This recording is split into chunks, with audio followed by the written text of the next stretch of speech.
When the eviction notice was taped to our door, it wasn't even Reed or I who saw it first.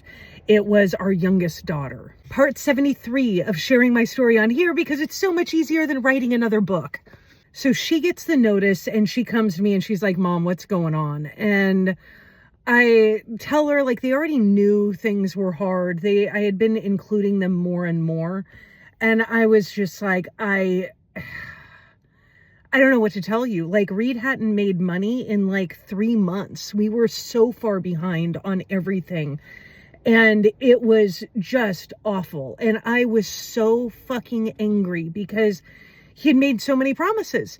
Like, yes, I'll pay all your bills. Yes, I'll take care of you. Yes, everything's going to be fine. And then he just doesn't. And I figured that if he's going to be living in this big comfy house and then not following through on his promises, why does he need to be living here? And so I gave him yet another ultimatum. And I was like, you need to have money in 2 days. Otherwise, you got to go.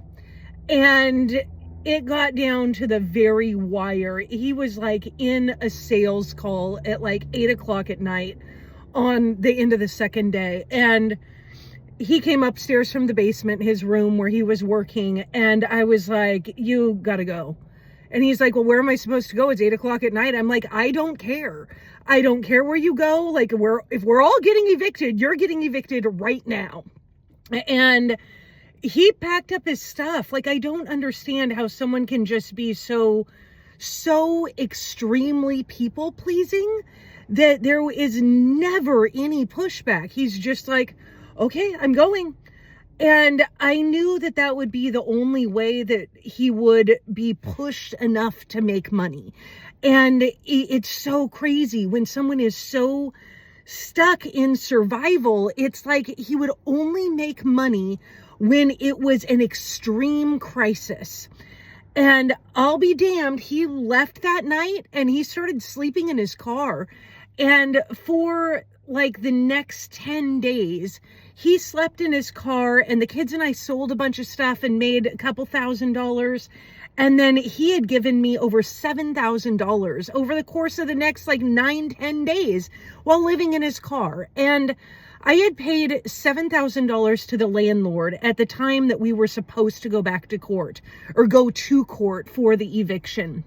And I got all dressed up and I went into court and I'm like, we've paid over half of what we were behind in less than 10 days. And I know we're like 3 months behind, but like I had literally just kicked him out 10 days prior. And I'm like, went into court with all the details. And now he had been charged, the landlord had been charging him like an extra 10% on the late fees that wasn't even legal.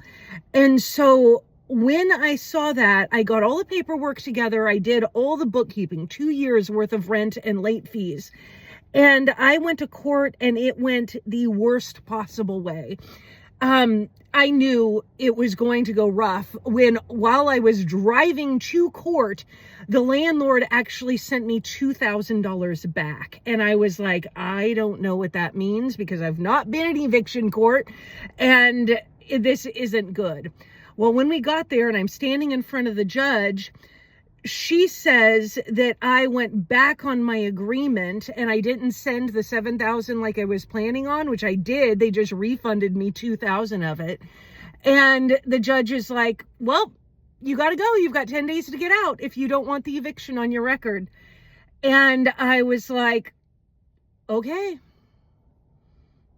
Like, what more can you do at that point? And I went and I stood by the car for, like 30 minutes.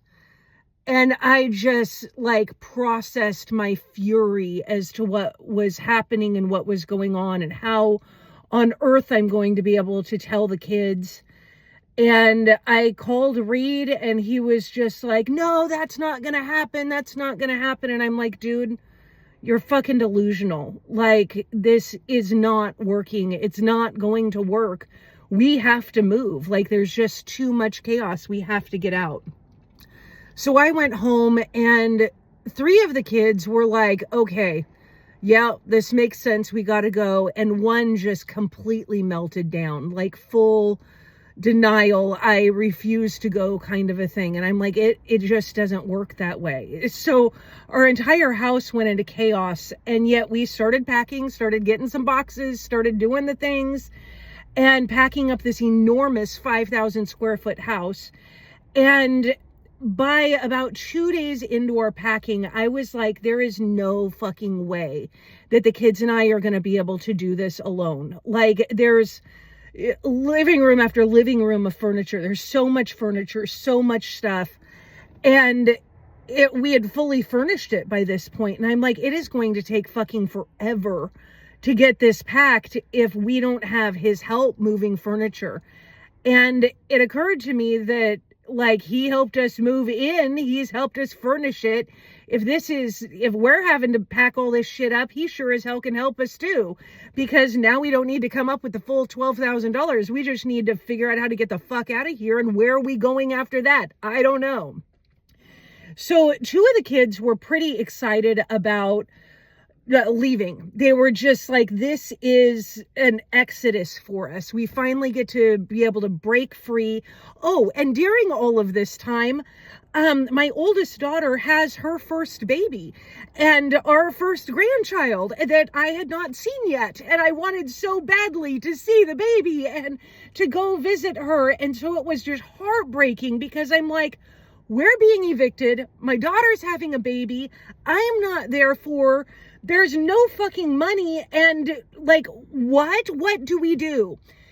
And every day I would just multiple times a day, just separate myself and go pray, go meditate, find my peace. And I was like, this is happening for us.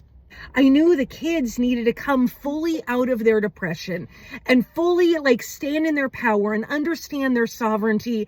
And they're not little kids, you know, they're at this point 14, almost 15, 17, 18, 20. And then my oldest is in Louisiana and she was right about to turn 25. And I'm like, they need to be getting busy, like, with me. They can work with me. They can do things with me. But I am not carrying all of this. Reed is clearly not capable of carrying all of this. And we need to work together to make things happen. And when we got down to the final couple days, I was like, there is no way we're going to complete this task in 10 days. It's going to take us like another 2 days. Fortunately, the landlord was able to work with us. We were able to get out. But my one child that did not want to go, she just drug her feet to the very end and she ended up staying behind with Reed. And the 3 of us went to a hotel because we just put everything in storage. And I'm like, let's get on the road. Let's figure out how to go to Louisiana. Let's figure out how to do something. And my youngest son, through the course of this, his hand started to swell again, like the Lyme was returning. And I'm like, I know it's the stress. And I was able to find so many answers within human design about like why the Lyme happened. And during the periods of time when he would have these big flares, it was all connected to his design and then also mine and Reed's, because we all absorb energy in different ways. And I was like, it's the problem is the household. It's the stress of the household that he's absorbing and not being able to process his emotions because Reed is not emotionally defined, which means he absorbs and amplifies other people's emotions. And what that looks like in a real practical sense is that he silences everybody else's emotions and his are the only ones that matter. So I knew of this cute little resort at the very, very tip of Nevada. And I had stayed there a few times when I was traveling. And I'm like, it's just a super chill place down on the Colorado River. Let's go spend a few days down there and decompress and really just kind of get our heads about us and relax for a little bit after we just packed for these 12 days.